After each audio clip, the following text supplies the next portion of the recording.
Mari bawa hatimu, mari bawa hidupmu, mari bawa persembahan pujian. Mari kita nyatakan kebaikan Tuhan. Mazmur 34 ayat 9 berkata, kecaplah dan lihatlah betapa baiknya Tuhan kita. Amin. Yuk kita sama-sama tepuk tangannya. Kecaplah dan lihatlah betapa baiknya Tuhan itu. Rasakan dan nikmati kasih setia Tuhan. Kecaplah dan lihatlah betapa baiknya Tuhan itu. Rasakan dan nikmati kasih setia Tuhan. Kasih setia Tuhan. Syukur bagimu Tuhan. Segala hormat bagimu Tuhan. Allah yang mengasihiku, Allah yang memeliharaku. Syukur bagimu Tuhan. Segala hormat bagimu Tuhan. Allah yang mengasihiku, Allah yang memeliharaku selamanya.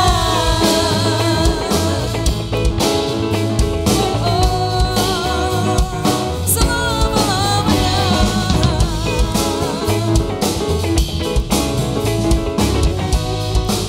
Sama-sama kita katakan ya. Kecaplah dan lihatlah betapa baiknya Tuhan itu. Rasakan dan nikmati kasih setia Tuhan. Kecaplah dan lihatlah betapa baiknya Tuhan itu. Rasakan dan nikmati kasih setia Tuhan. Kasih setia Tuhan. Syukur bagimu Tuhan. Segala hormat bagimu Tuhan. Allah yang mengasihiku, Allah yang memeliharaku. Syukur bagimu Tuhan. Segala hormat bagimu Tuhan. Allah yang mengasihiku, Allah yang memeliharaku selamanya.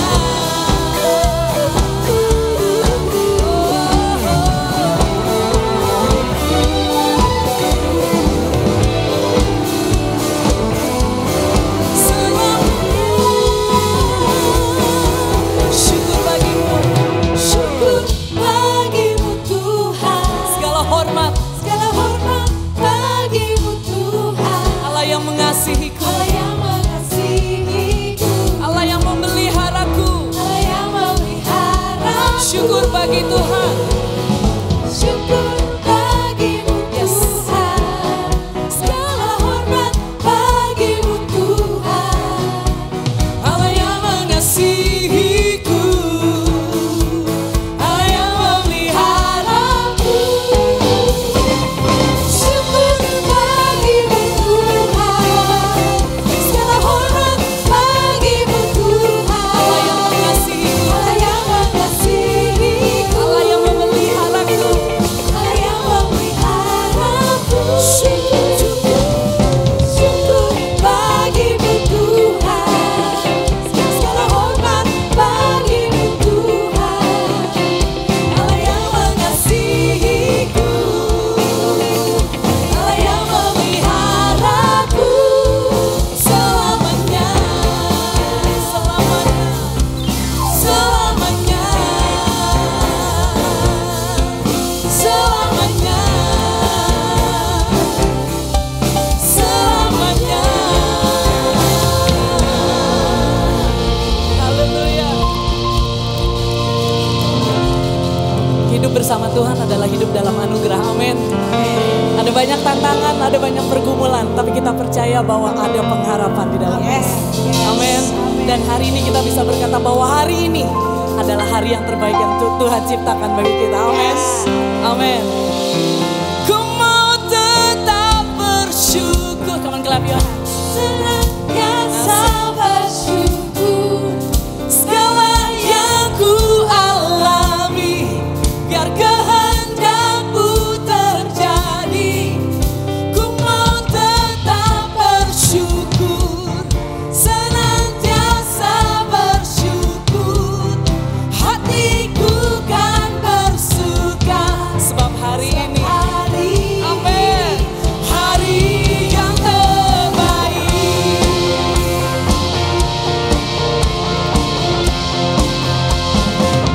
Hidupku ada di tanganmu, kau beri rancangan yang terindah. Tak hanya yang baik saja yang ku terima. Walau tubuhku diremukkan, walau jiwaku tergoyahkan, pujianku takkan terhentikan. Rohmu yang memberi penghiburan. Akan kupikul salibku, akan kupikul salibku. Cukuplah kasih setiamu, ku bertahan, kau kuatku, teguhkan imanku. Ku mau tetap bersyukur, senantiasa bersyukur segala yang ku alami, biar kehendakmu terjadi. Ku mau tetap bersyukur, senantiasa bersyukur. Hatiku kan bersuka sebab hari ini hari yang terbaik. Sama-sama kita katakan, akan kupikul salibku, akan kupikul salibku. Cukuplah kasih setiamu, cukup kasih setiamu bagiku. Bertahan, kau kuatku, teguhkan imanku. Akan kupikul salibku, cukuplah kasih setiamu. Ku bertahan, itu karena kasih setiamu Tuhan. Teguhkan imanku. Akan kupikul salibku, cukuplah kasih setiamu. Ku bertahan, kau kuatku, teguhkan imanku.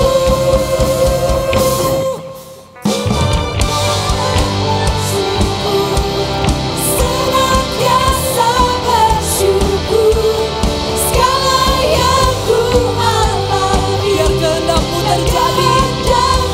terjadi. Ku mau tetap bersyukur, senantiasa bersyukur. Hatiku kan bersuka sebab hari ini hari yang terbaik. Sebab hari ini hari yang terbaik. Sebab hari ini hari yang terbaik. Yes Lord, hari ini Tuhan yang buat, dan kami mau bersuka, dan kami mau menyembah Engkau Allah yang layak terima pujian.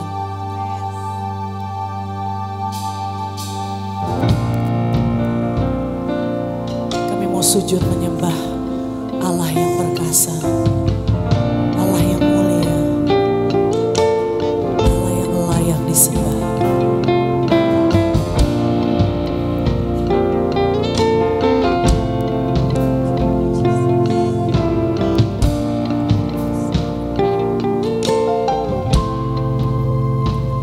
Where would I run to the throne on the mercy, where would I kneel if at this cross of grace?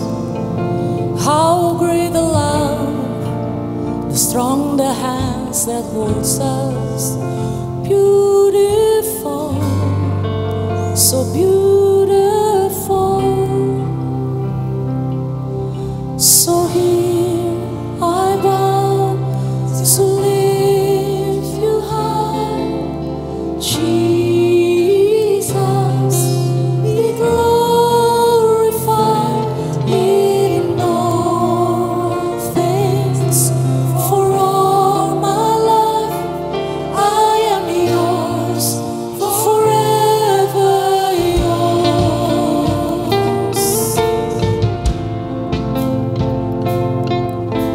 Forever yours, oh God. There is a King who bore the scars of healing.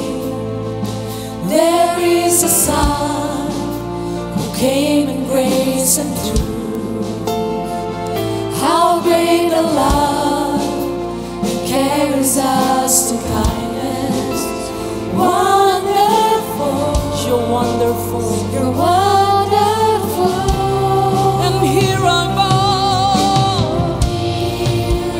bow to lift you high, Jesus, be glorified in all things. For all my life I am yours, forever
Engkau saja satu-satunya Tuhan dan Allah di dalam kehidupan kami. Ditinggikan Engkau sekarang dan selama-lamanya ya Bapa.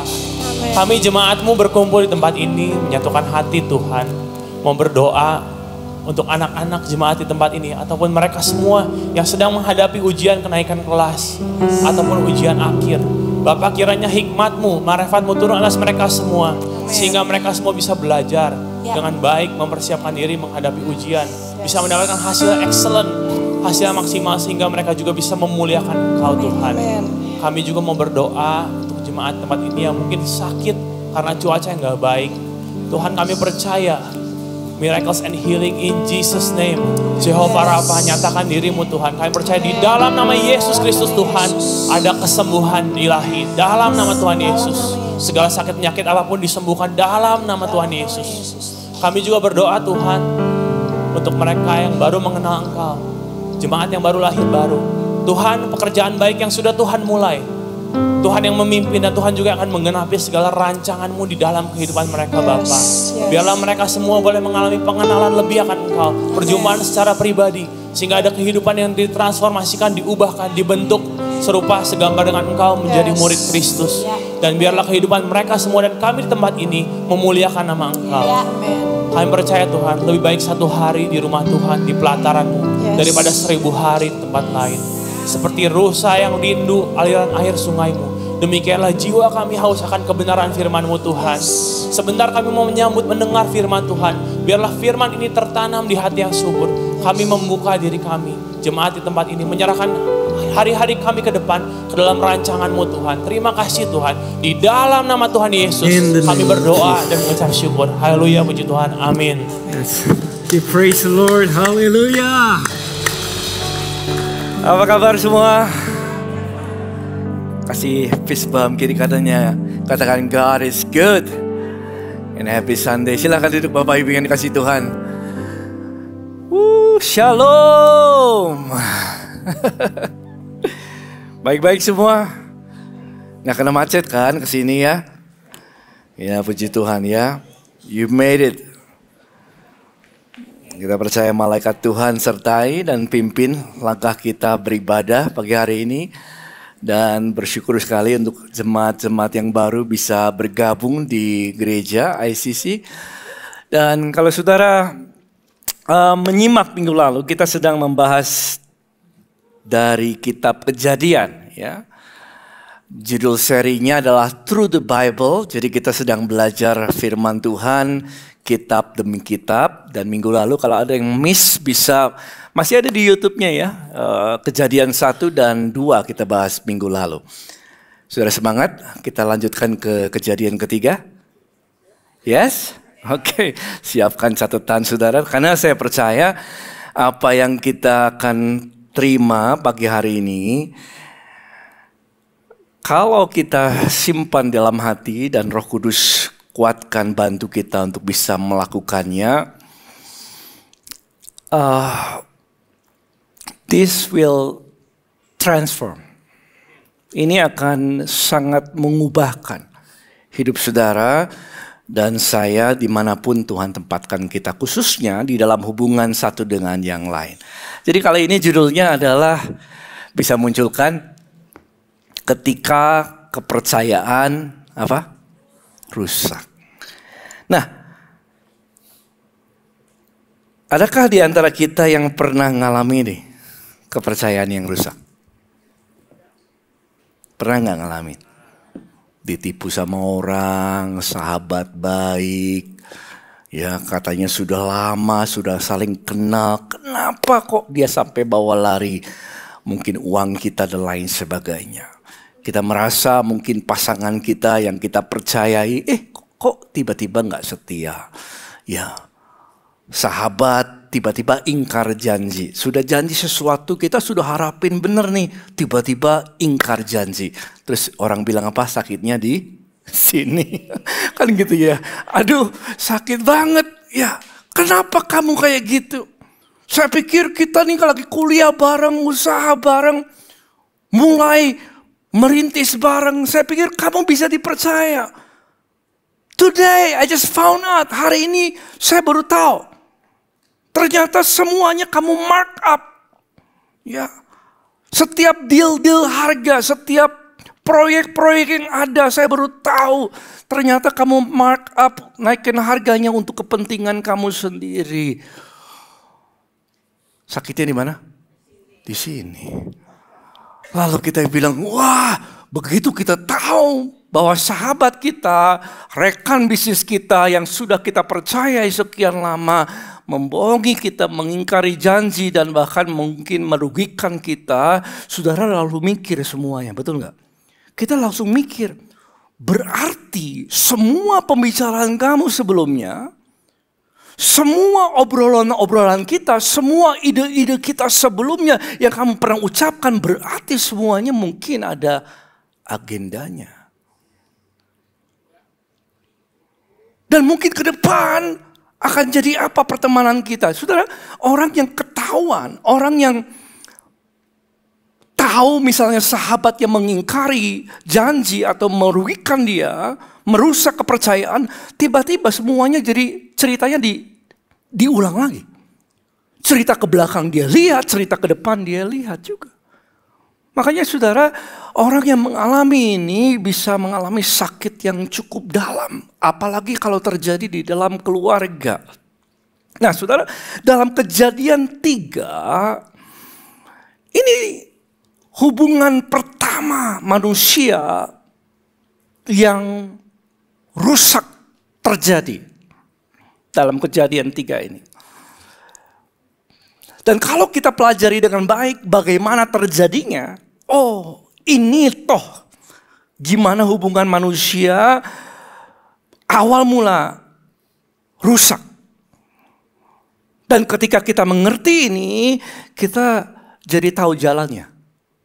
Bagaimana kita bisa memperbaiki hubungan. Yes? Jadi yang saudara dengar hari ini akan memulihkan semua hal yang menyangkut hubungan saudara dengan orang lain. Akan membereskan semua konflik. Akan membuat saudara mencegah diri saudara supaya kita nggak berkonflik dengan orang lain. Sehingga hidup kita bisa memancarkan kasih Tuhan. Semangat? Oke, yuk kita masuk lebih dalam lagi. Tapi saya sebelum ke sana saya mau bicara dulu tentang dosa, boleh nggak? Dosa ini kalau bicara kata dosa langsung biasanya nggak nyaman ya. Dosa, wah saya ingat dulu mau khotbah kalau ngomong dosa sambil berkobar-kobar. Berhenti berbuat dosa, bertobatlah. Jadi semua jemaat pada takut, semua jemaat pada terintimidasi kalau pengkhotbahnya atau pendetanya bicara tentang dosa. Tapi dosa itu memang ada, saudaraku. Kita nggak bisa pungkiri dosa itu adalah realitas kita. Setiap orang yang lahir ke dalam dunia sudah lahir ke dalam dosa. Sudah perhatikan gak sih ada yang gak beres? Kadang-kadang orang berpikir, pastor dosa itu apa hubungannya sih dengan hidup sekarang? Apa relevansinya? Masih gak relate sama hidup saya hari ini? Sudah relate banget. Karena kita tahu dan kita sadar dan kita kalau mau kita jujur, kita bisa cerita bahwa dosa itu memang real. Memang ada. Ya. Kalau saudara lihat ke rumah-rumah di mana ada perumahan, tembok pagarnya tinggi-tinggi, kira-kira buat apa itu? Ya. Karena orang tahu bahwa orang lain belum tentu melakukan apa yang benar. Itu ya. Kenapa kita ajarin sama anak kita, kamu jangan bicara sama orang yang kamu gak kenal. Kenapa? Karena kita tahu di luar sana mungkin ada orang yang gak punya niat yang baik. Ya. Kita tahu kita pasang CCTV dan lain sebagainya. Kenapa saudara? Karena kita tahu gak semua orang akan berbuat apa yang baik. Gitu ya. Kita pasangin password. Kalau kontrak kita buat berlapis. Lapis legit kali. Ya, lapis kenapa? Ya, karena kita takut orang yang rekan bisnis sama kita atau rekanan kita bisa menipu kita dan merugikan kita. So why all this happening? Karena kita takut dan kita sadar bahwa orang bisa berbuat jahat. Makanya anak kecil gak perlu diajarin bohong. Dia bisa bohong. Tapi kalau jujur, dia harus diajari jujur. Kenapa saudaraku? Karena dosa sudah ada. Biar mikirin dulu sebentar. Anak kecil gak perlu diajarin jujur. Gak perlu diajarin bohong, dia bisa bohong. Tapi kalau untuk jujur, dia harus diajari. Kenapa ketidakjujuran otomatis keluar? Karena dosa sudah ada. Nah saudara, Kejadian 3 mengingatkan kita dari mana awalnya hubungan itu rusak. Dosa itu memang merusak kepercayaan dan hubungan kita satu dengan yang lain. Ya.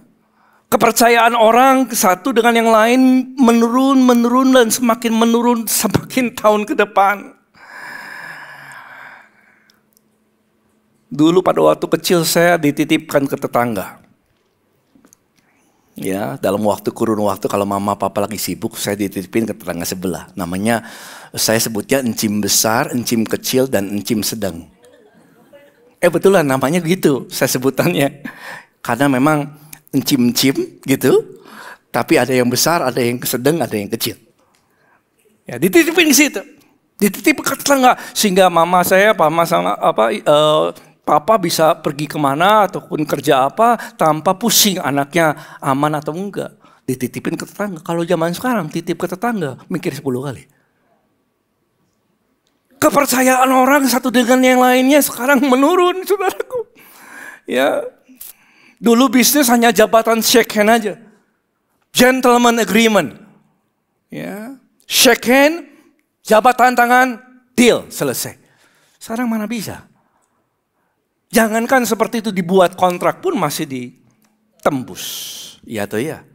Ya, kepercayaan orang satu dengan yang lain menurun semakin waktu ke depan. Dulu CCTV mungkin hanya dipasang di toko, sekarang di rumah pun ada CCTV-nya. Ya atau iya?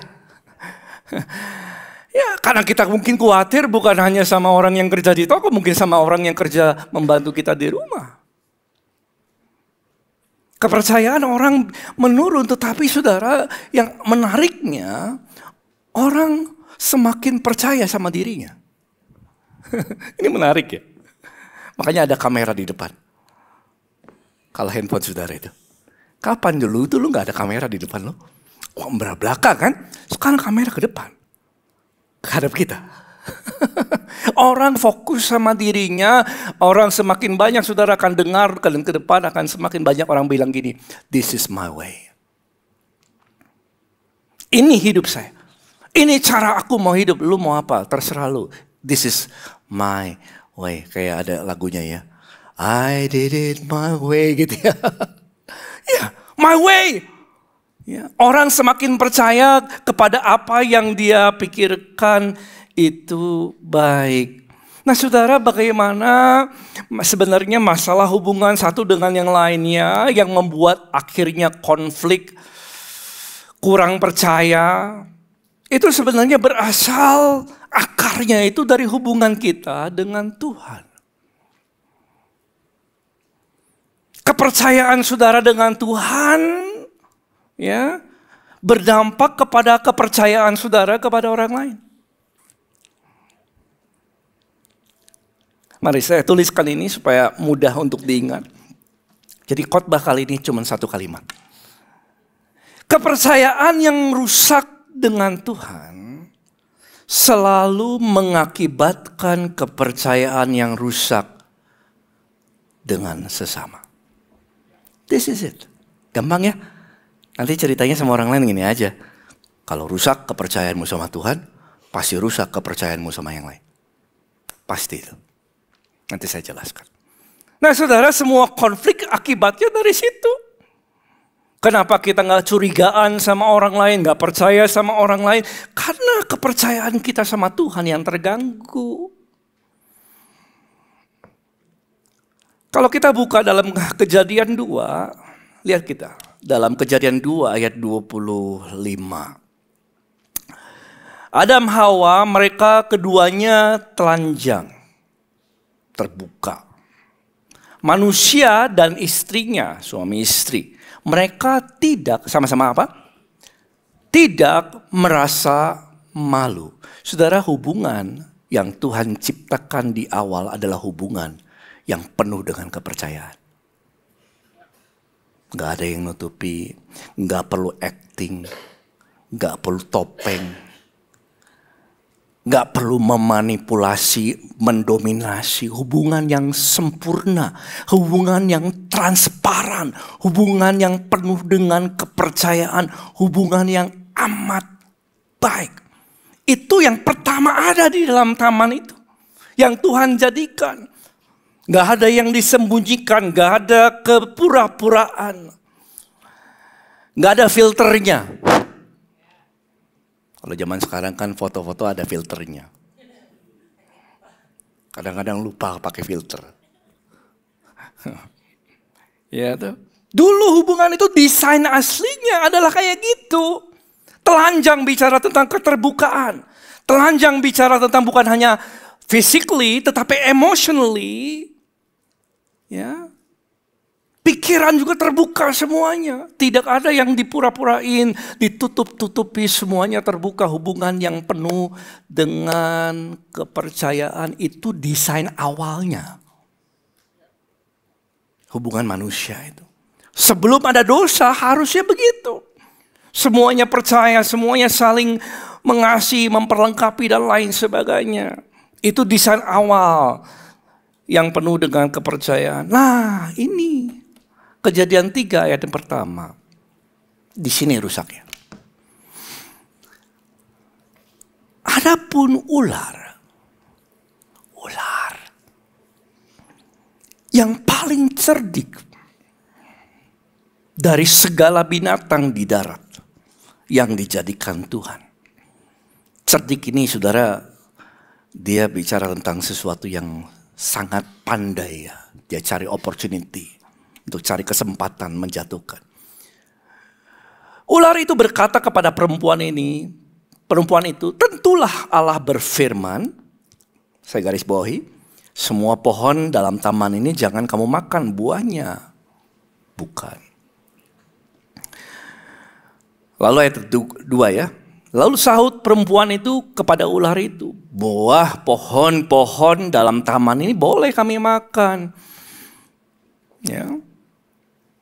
Tetapi tentang buah pohon yang ada di tengah-tengah taman, Allah berfirman, jangan kamu makan atau raba buah itu, nanti kamu mati. Tetapi ular itu berkata kepada perempuan ini, sekali-kali kamu tidak akan mati. Saya garis bawah itu, karena ini penting. Ayat 5, tetapi Allah mengetahui, kamu gak akan mati sebenarnya. Allah tuh tahu bahwa kamu, kalau kamu makan, kamu akan menjadi, mata kamu terbuka, kamu akan menjadi seperti Allah. Tahu tentang yang baik dan yang jahat. Ayat 6, perempuan itu melihat bahwa buah pohon itu baik untuk dimakan, sedap kelihatannya, menarik saudaraku. Lagi pula pohon itu menarik hati, memberikan pengertian. Lalu dia mengambil buahnya, dimakannya, diberikan kepada suaminya yang bersama-sama dengan dia. Dan suaminya pun memakannya. Saudara, pola ini masih berlaku hari ini. Bagaimana pencobaan datang sama seseorang, bagaimana iblis menyerang seseorang. Permulaannya adalah dengan kata tadi, tentulah Allah berfirman. Iblis gak datang dengan kebohongan, dia datang untuk menciptakan keraguan-raguan. Dia datang kepada orang-orang yang gak yakin perkataan Tuhan. Hawa, dia datangnya sama Hawa karena Hawa itu bukan orang yang pertama dengar firman perintah Tuhan. Makanya dia masuk kepada yang lemah, yang gak tahu firman Tuhan, yang gak yakin firman Tuhan apa. Lalu iblis berkata, tentulah Allah berfirman. Makanya saudara, pencobaan datang kepada orang-orang yang gak mengenal firman Tuhan. Orang-orang yang gak kenal firman Tuhan, ragu akan firman Tuhan adalah orang-orang yang bisa diombang-ambingkan dengan tipu muslihat si iblis. Iblis berbicara kepada Hawa, menyerang kepada mereka yang tidak yakin akan perkataan firman. Dan iblis kalau dia bisa bikin kamu ragu, kita ragu saudara, tiba-tiba celah itu terbuka. Apakah benar kamu harus mengampuni orang yang terus-terusan merugikan kamu? Apakah benar Tuhan bicara gitu? Kita pikirin. Apakah benar pornografi itu bisa merusak pernikahan? Apakah benar? Mana ayatnya? Ketika ini masuk aja dalam pikiran seseorang, ragu aja saudara, celah itu sudah kebuka.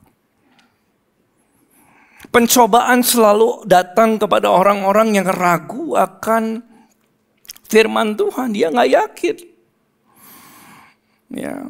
Apakah betul seks itu hanya untuk hubungan badan, itu hanya untuk pernikahan? Apakah betul? Apakah betul memang betul-betul firman Tuhan katakan kalau orang mengembalikan persepuluhan itu pada waktu dia punya, kalau dia keuangannya sedang mepet gimana? Apakah betul Tuhan mau seperti itu? Setiap kali kita punya pikiran ragu-ragu, celah terbuka. Dan kemudian dia katakan sekali-kali kamu tidak akan mati. Setelah ragu, dikasih kontradiksi. Bab, statement. Salah itu. Gak apa-apa. Hubungan sebelum pernikahan itu gak apa-apa. Semua orang juga lakukan. Statement, saudara. Kamu tidak akan mati. Sesuatu yang berbeda dengan apa yang Tuhan katakan. Kebohongan kecil gak bisa ngerusak masa depan kamu. Menyimpan dendam itu memang kamu layak. Kamu marah seperti itu. Kamu layak, kamu balas orang itu. Memang kamu layak kok. Wah, statement sudah kontradiksi sama apa yang firman Tuhan katakan. Lalu dikatakan tetapi Allah mengetahui. Ini stepnya. Allah mengetahui, artinya gini. Iblis berusaha supaya mereka ragu akan karakternya Tuhan. Kamu tahu gak? Sebenarnya Tuhan itu gak baik-baik amat. Betul. Tuhan itu gak baik-baik amat sama kamu. Dia itu menyembunyikan sesuatu supaya kamu tidak menjadi sama seperti dia. Kita mulai ragu akan Tuhan. Kita mulai iblis mulai memasukin satu pikiran bahwa kalau Tuhan mengasihi kamu, dia gak akan membiarkan kamu menderita lah. Dan terakhir adalah kamu akan menjadi seperti Allah. Artinya, kamu bisa jadi Tuhan bagi dirimu sendiri. Kamu bisa tentukan apa yang kamu mau. Kamu berhak, this is your life, ini hidupku. Kamu bisa memutuskan apa yang kamu mau sendiri. Nggak perlu dengar kata orang semua. Saya pernah dengar orang berkata seperti itu. Otonomi, mengandalkan diri sendiri di luar Tuhan. Ayat 7. Maka terbukalah lalu dia makan buah itu. Maka terbukalah mata mereka berdua. Mereka tahu bahwa mereka telanjang, lalu mereka menyemat daun pohon ara dan membuat cawat. Dan ketika mereka mendengar bunyi langkah Tuhan, berjalan-jalan dalam taman itu, ayat 8. Pada waktu hari sejuk, mereka ngapain? Ngapain saudara? Bersembunyilah dia. Dulu ya, sebelum rusak kepercayaan itu, sebelum dosa masuk, dengar bunyi langkah Tuhan, mereka bersuka cita. Karena mendengar di sini kata bahasa aslinya mendengar dengan ekspektasi. Sekarang mendengar bunyi langkah Tuhan, mereka sembunyi, mereka takut. Nah saudara, inilah cerita mula-mula bagaimana hubungan manusia dengan Tuhan rusak. Kemudian apa yang terjadi ketika Tuhan datang sama mereka? Adam menyalahkan Hawa. Apakah kamu makan buah itu? Ini perempuan yang kamu jadikan. Kau jadikan dia yang kasih sama saya. Mulai saling menyalahkan. Hawa, apa yang kamu lakukan? Ini ular. Dia yang lakukan ini, makanya saya makan. Saudara, hubungan dengan Tuhan yang rusak membuat hubungan dengan sesama rusak. Are you getting this? This is the beginning of every conflict in this world. Inilah permulaan dari setiap konflik dalam dunia ini. Di dalam keluarga, di dalam negara, peperangan, semuanya dasarnya ini. Hubungan kepercayaan dengan Tuhan yang rusak, merusak hubungan kita dengan orang lain. Nah saudara, ini terjadi, saya tulis lagi, bisa munculkan lagi, hubungan kepercayaan yang rusak dengan Tuhan selalu mengakibatkan kepercayaan yang rusak dengan siapa? Sesama.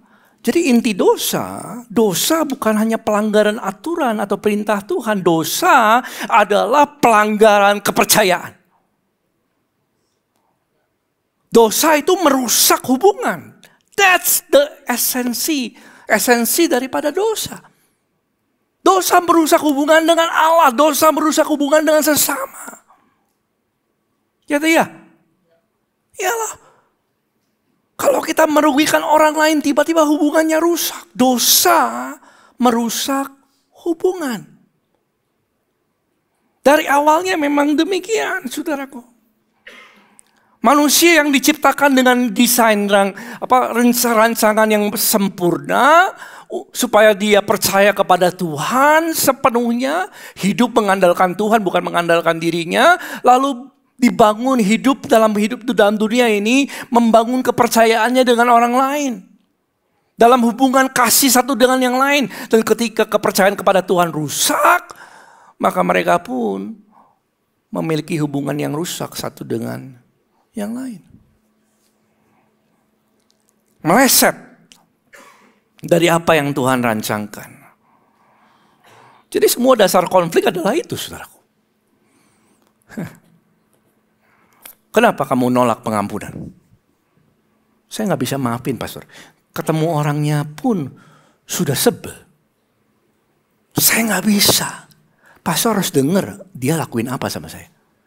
Susah banget. Kenapa, saudara? Karena sebenarnya bukan susah mengampuni. Karena dia nggak percaya bahwa pembalasan itu haknya Tuhan.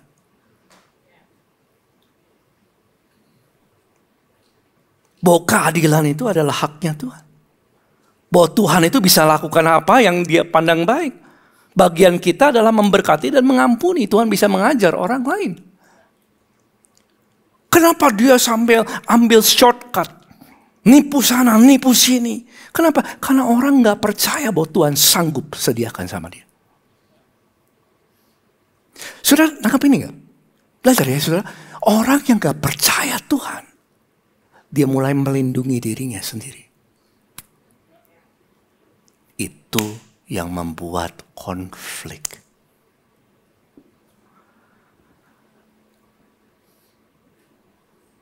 Are you okay? Are you okay? Itu dasarnya. Kenapa ribut? Kenapa orang ngambil keuntungan sendiri? Karena dia gak percaya sama Tuhan. Kenapa orang tua begitu protektif sama anaknya? Jagai semua, jaga. Kenapa saudaraku? Mungkin, this is parenting today. Maybe, but maybe you are afraid. Mungkin saudara takut, khawatir bahwa Tuhan gak bimbing mereka. Ya tuh ya. Saya pernah mikirin tentang itu sama anak saya. Lagi berenang saya mikirin terus. Sampai khawatir, sampai pusing karena anaknya 5. 5 tanggung jawab, 5 masa depan. Dan saya gak rekomen sih. Kecuali saudara Tuhan kasih tahu. Gak apa-apa. Memang Tuhan sudah kasih tahu sama saya lagi makan di ayam goreng Soeharti dalam Cipaganti, meja besar. Meja bundar besar, saya hanya berdua dengan istri saya dan saya bilang, itu nubuatan itu. Vivin, nanti meja ini penuh semua. Penuh juga.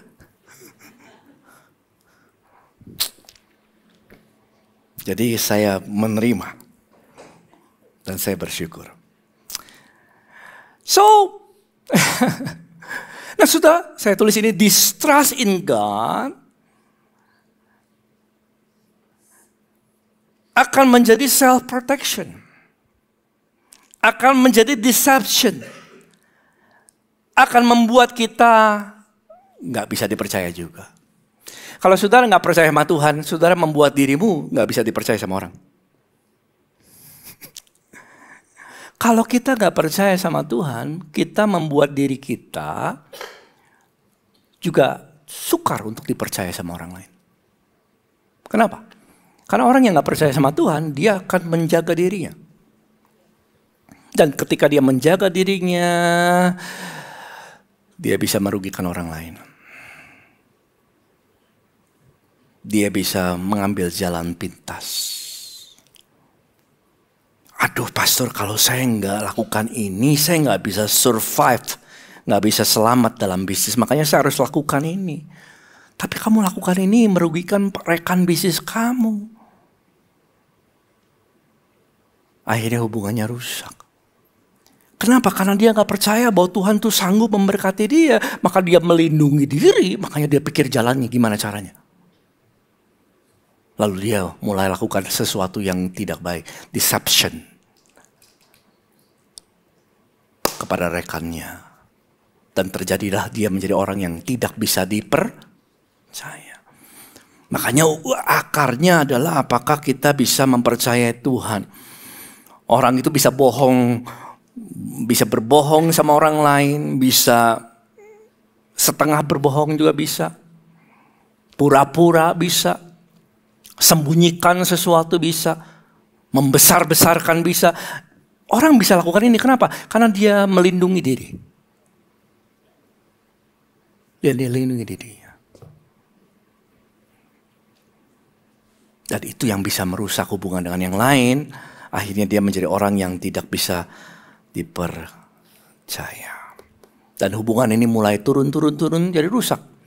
Kejadian 4, Kain bunuh Habel. Karena iri hati, dia bunuh Habel. Terus turun lagi. Sampai zaman Nuh, semua manusia, inclination of the heart, kecenderungan hatinya adalah berbuat yang jahat. Sudah bayangkan ini ya, seluruh dunia sampai begitu, hanya aja Nuh dan keluarganya doang. Bayangkan ini. Semuanya dari kepercayaannya kepada Tuhan yang rusak di taman itu. Makanya bagaimana kita bisa memulihkan ini supaya kita bisa menjadi orang yang bisa dipercaya. Yang mau dipercaya katakan amin. Dan kita juga bisa mempunyai hubungan yang baik sama orang lain. Gak curigaan sama orang lain. Kenapa? Saya tahu ada orang yang begitu curigaan sama orang lain. Curiga, terus lihat yang jelek. Terus kenapa saudaraku? Karena mungkin dia takut. Karena mungkin dirinya sendiri gak bisa dipercaya. Orang menilai orang lain dari bagaimana dia menilai dirinya. Penipu itu paling takut untuk ditipu. Karena dia tahu cara kerjanya. Pasti nggak ada di sini. Di luar sudah banyak. Dia paling takut dibohong. Kenapa? Pembohong paling takut dibohongi. Karena dia tahu cara kerjanya.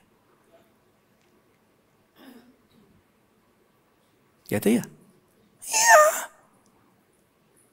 Itu bisa terjadi sama orang lain. Makanya dosa membuat semua orang tidak bisa dipercaya.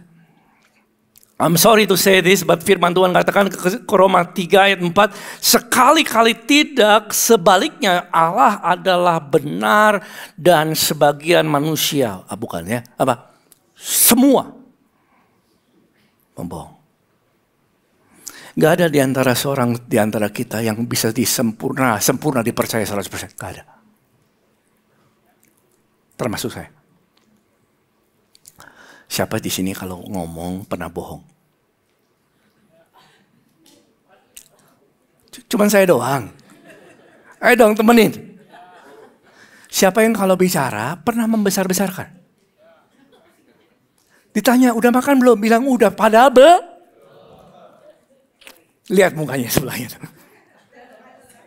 Makanya susah dipercaya. Semua manusia membohong. Karena apa saudara? Karena gak bisa dipercaya sama Tuhan. Kepercayaannya gak pulih. Kepercayaan yang rusak dengan Tuhan selalu mengakibatkan kepercayaan yang rusak dengan sesama. Maka itu Kejadian 3 ayat 15, this is the remedy. Ini obatnya. Tuhan janjikan pemulihan. Keturunanmu nanti akan meremukkan kepalamu. Yesus akan datang ribuan tahun kemudian dari kejadian ini. Dia akan datang dan dia akan kalahkan si iblis yang berkuasa atas maut di kayu salib. Urusan dosa selesai di kayu salib. Betul Yesus akan diremukkan tumitnya, artinya dia akan disalibkan. Tapi Yesus akan menang terhadap iblis dan si jahat karena dosa dikalahkan. Amin. Makanya saya undang keyboardis boleh ke depan, Ko Daniel ya. Makanya saudara, dulu kalau kita buka Kejadian 3, dulu manusia membuat kulit itu.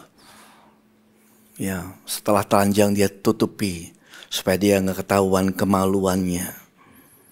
Tapi Tuhan berikan tubuhnya mati di kayu salib untuk tebus dosa. Makanya gini, saya akan akhiri dengan ini, saudara. Punya konflik enak gak sih? Gak enak. Dalam keluarga, dalam hubungan bisnis, dalam pelayanan gak enak. 25 tahun pelayanan, 26 tahun ini, saya melihat terlalu banyak yang disakiti. Pulih gimana caranya? Mulai bangun kepercayaannya sama Tuhan. Gini saudara. Kalau saudara ada 5 hal. Saya singkat. Tangkap dengan baik. Simpan di hati. Yang pertama, saudara harus percaya dulu. Yang pertama adalah ini. Bisa munculkan pemeliharaan Tuhan. Penyediaannya Tuhan itu pasti. Saudara percaya 2 hal. Ini dulu. Tuhan kalau sediakan itu pasti. Allahku akan memenuhi segala kebutuhanmu. Kalau saudara percaya penyediaan Tuhan pasti, saudara tidak akan memanipulasi. Yes? Saudara gak perlu berbohong sama orang lain untuk mendapatkan promosi. Gak perlu. Karena saudara percaya Tuhan sediakan bagi saya. Iya dong. Orang yang percaya sama Tuhan sediakan, dia gak memusingkan dirinya, saudara. Dalam hidup saya Tuhan kasih kepercayaan begitu banyak proyek-proyek yang hilang. Sakit hati saya. Karena itu hak saya. Tapi ketika saya ngerti Tuhan bisa sediakan, I forgive. I'm okay. Dan saya duduk makan bareng sama orang-orang yang menyakiti hati saya. Kenapa? Karena saya percaya yang memenuhi kebutuhan saya Allahku. Jadi kalau saudara pernah kehilangan, saudara nggak perlu konflik sama orang lain. Karena yang sediakan bagi dirimu adalah Tuhanmu. You see this? How powerful this is? Kalau orang percaya sama Tuhannya, kayak gitu saudara. Saudara nggak sakit hati sama orang lain. Saudara harus percaya yang kedua, waktu Tuhan sempurna. Artinya kita nggak akan coba-coba. Firman Tuhan katakan apa? Ia membuat segala sesuatu indah pada waktunya. Jadi kita nggak akan memaksakan sesuatu to happen, untuk terjadi. Oh, saya sudah lama nggak menikah, makanya saya harus menikah. Kalau belum waktunya, serahin sama Tuhan. Trust in the Lord. Dulu ketua komsel saya begitu saudara. Dia trust in the Lord. Indah pada waktunya. Amin. Gak usah ambil jalan pintas, gak terburu-buru dalam memutuskan. Kenapa? Karena semua indah pada waktunya.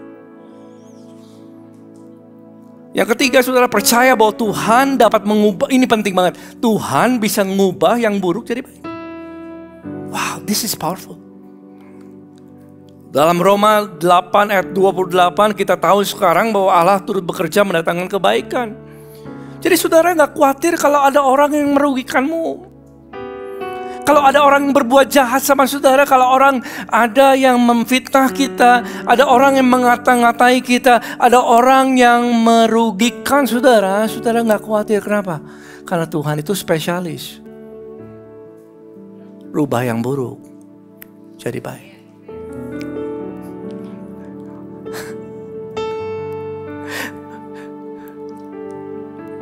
Saya pernah saya gak cerita detailnya ya karena waktu saudara. Saya diperlakukan gak baik dan orang-orang bilang, balas. Di Jakarta di pameran bilang, balas, kamu harus lakukan ini. Saya percaya itu aja. Yang buruk Tuhan sanggup jadikan baik. Sudah tahu. In that moment, dalam hari yang sama, Tuhan balikin. Dan dia baru ngerti, kalau kamu percaya Tuhanmu sanggup merubah yang buruk menjadi baik, kamu gak perlu mengandalkan kekuatanmu sendiri. Kamu gak perlu, kalau orang posting apa, kamu posting balik. Tuh gak ada amin tuh. Kamu gak perlu, kalau orang sebarin buruk, kamu sebarin buruk juga. Itu orang yang tidak mengenal siapa Tuhannya. Kalau saudara mengenal siapa Tuhanmu, saudara gak perlu. Saudara akan menjadi seperti Abraham. Sama Lot bertengkar. Abraham bilang, kamu pilih aja. Mau ke kanan, saya ke kiri. Ke depan, saya ke belakang. Kenapa? Karena dia percaya Tuhannya. I hope this masuk saudara. Amin. Yang keempat adalah saudara percaya Tuhan di pihak saudara. God is not against you, God is for you. You must believe that. Dalam Roma 8 ayat 31 dikatakan, jika Allah di pihak kita, siapa yang akan jadi lawan kita? Jadi gak perlu iri sama orang lain, gak perlu melihat orang sebagai ancaman, gak perlu sikut-sikutan, gak perlu. Kenapa? Karena Tuhan di pihakmu. Berkat Tuhan gak salah alamat. Gak perlu mengusahakan diri seolah-olah kalau saya gak berusaha nanti hilang semuanya. Hey, percaya sama Tuhanmu. Dan ketika engkau percaya sama Tuhan, saudara, saya pernah jalan. Aduh, boleh cerita gak ya ini? Setengah menit lah ya. Saya datang, dulu ini udah puluhan tahun udah. Dalam pekerjaan saudara, saya deal tempat gudang waktu itu saudaraku. Sudah tanda tangan. Hari yang sama. Batalkan. What? Udah kontrak, udah tanda tangan, dibatalkan. Tapi saya percaya Tuhan sanggup buahkan. Beberapa bulan kemudian dia datang lagi. Bapak masih mau gak tempat itu? Loh, kan kamu dulu yang kabur. Orangnya mau ngobrol lagi. Saya datang lagi di restoran yang lain, saudara. Duduk sama 4 orang itu. Tanda tangan diselesaikan makanan sudah. Tanda tangan lagi. Batalkan lagi. 2 kali. Saya pulang, emang pendeta punya hatinya sakit, saudaraku. Saya bilang, ini namanya teng-teingan. Tapi saya pulang begini. Saya duduk di sofa. Kau sanggup ubahkan yang buruk jadi baik. Sudah tahu? Dalam waktu kira-kira 1-2 minggu. Tiba-tiba Tuhan bukakan jalan. Berikan tempat yang terbaik, yang jauh lebih baik. Dan pintu itu terbuka, saudara. Semuanya indah pada waktunya. Jadi gak perlu konflik lah.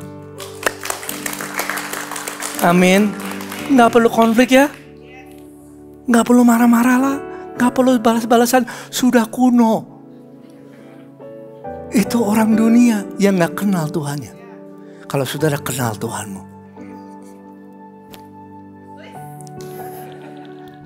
percaya Tuhan kita baik. Berikan tepuk tangan untuk dia. Haleluya. Dan yang terakhir, kasih Tuhan gak pernah berubah. Ini yang terakhir. Ya, jadi gak usah banding-banding. Kasih Tuhan di dalam Yeremia 31 ayat 3 dikatakan, dari jauh Tuhan menampakkan diri kepadaku. Aku mengasihi engkau dengan kasih yang kekal. Sebab itu aku mau melanjutkan kasihku setiaku kepadamu. Tuhan mengasihi kita dengan kasih yang tidak pernah berubah. Jadi saudara berhenti membanding-bandingkan diri. Gak perlu pamer-pamer. Gak ada amin ya. Gak perlu sok-sokan. Gak perlu saudara. Saudara gak perlu banding-banding. Kalau lihat sosial media kadang-kadang suka sedih ya. Dia liburan, sudah di rumah. Iya, kadang-kadang kita suka down sendiri. Gak perlu banding-banding. Kasih Tuhan bagi kita cukup. Gak pernah berubah. Gak perlu cari penghargaan. Gak perlu cari pengakuan. Waduh pastor, dia gak menghargai saya di kantor. Penghargaanmu datang karena kasih Tuhan padamu cukup. Itu aja. Dan orang-orang yang percaya sama Tuhannya, hubungannya baik sama orang lain. Di rumah, di pelayanan, dimanapun. Yuk kita bangkit berdiri. Khotbahnya mudah saudaraku. Lakuinnya. Tuhan mampukan ya. Tuhan mampukan. Asik gak sih kalau gak konflik sama orang lain? Asik kan? Iyalah. Lebih sehat. Lebih gak begini. Wow. Yuk kita tutup ya. Bapa, kami mengucapkan syukur untuk pagi hari ini. Berkat-Mu atas setiap kami Tuhan. Kalau kami punya konflik sama orang lain, atau kami sering berkonflik sama suami, sama istri, sama anak, hari ini kami belajar, kami mau percaya kepada kebaikan Tuhan. Kebaikan-Mu bagi kami cukup, dan kami tidak pernah kekurangan. Kalaupun kami terima hal yang buruk, kami percaya Tuhan sanggup ubahkan jadi kebaikan. Maka itu saudara ambil waktu 10 detik ke depan. Ambil waktu untuk mengampuni orang-orang. Ambil waktu di hadapan Tuhan. Saya ampuni A, B, C. Bahkan saudara berani berkata, Tuhan aku berkati dia. Karena itu yang firman Tuhan katakan, jangan mengutuk tapi lepaskan berkat-Mu. Atas keluargamu, atas anak-anakmu, atas setiap orang yang pernah melukai saudara. Kenapa? Karena sudah percaya kebaikan Tuhan cukup. Dan Tuhan mau kita mengasihi satu dengan yang lain. Terima kasih Bapa, hamba-Mu sudah selesai. Roh Kudus yang melanjutkan pekerjaan-Mu. Di dalam nama Yesus. Amin. Silakan duduk, kita dengar pengumuman sebentar ya. Terima kasih teman-teman. Ini dua wanita berbeda mencintai pria yang sama. Ya, jadi bener. pria yang satu sebagai anak, pria yang satu sebagai Suami. Dan di mana letak kuncinya? Saya ambil kamu, habis itu kita putus dengan keluarganya. Mbok ya jangan ngegandoli keluarga besar. Bukan kayak, wah ya udah ini kan jadi rumahku. Udahlah kita ngertiin mama aja. Maksudnya mama kan udah tua nih. Kita jadi ngalah terus sih. Ketika ada konflik, mertua itu juga sulit kan? Kayaknya kalau udah begini sih, ya memang harus ada yang dikorbankan. Memang oma tuh jangan dengerin oma. Itu keluarga aku kok, mama gak usah ikut campur gitu. Waduh, ternyata konflik antara mertua dan menantu masih marak terjadi ya.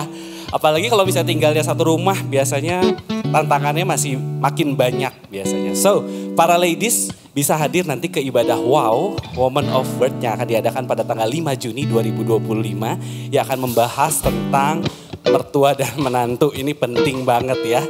Jadi jangan lupa juga karena nanti akan ada pembicara Dr. Randa Charlotte Priyatna yang akan share langsung mengenai hubungan antara mertua dan menantu. Ya, selamat hari Minggu semuanya. Saya Ricky, senang sekali bisa bertemu kembali bersama semuanya di ibadah ICC pada hari ini. Dan bagi Anda yang baru pertama kali hadir di ibadah ICC, nggak bosan-bosan saya ingin mengundang saudara untuk ke meja informasi di lantai 6 karena kami ada special gift untuk Anda. Dan berita berikutnya bagi para volunteer, mana suaranya para volunteer nih? Pengen dengar pagi ini ya? Oke, kita akan ada Volunteer Empowering Day yang akan diadakan pada tanggal 14 Juni 2025 dan akan spesial karena ada pembicara Pastor Jeffrey Rahmat dari JPCC. So hadir, jangan lupa para volunteer bisa daftar langsung di link yang ada di belakang saya ya. Dan informasi berikutnya bagi saudara-saudari, bapak ibu yang memiliki anak remaja usia SMP SMA lah ya. Jangan lupa hadir, daftarkan, maksudnya bukan hadir ya, daftarkan putra-putri Anda ke acara ICC Youth Camp yang akan diadakan pada tanggal 21 dan 22 Juni 2025 ya, yang akan diadakan di Villa Air Lembang.